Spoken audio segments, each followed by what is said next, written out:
Сәлеметсіздер. Телеграмға кирилл әріптерін төте жазуға сәйкестендіретін бот қосылды.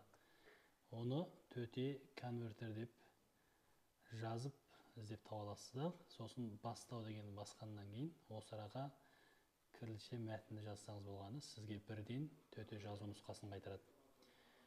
Немесе мына секілді көптеген мазмұн болса, оны да осында көшіріп шаптасаңыз бірден сізге төте жазуға сәйкестендіріп береді.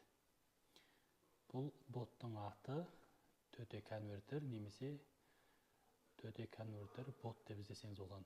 Сәлеметсіздер. Телеграмға кирилл әріптерін төте жазуға сәйкестендіретін бот қосылды. Оны төте конвертер деп жазып іздеп таба аласыздар. Сосын бастау дегенді басқаннан кейін осы араға кириллше мәтінді жазсаңыз болғаны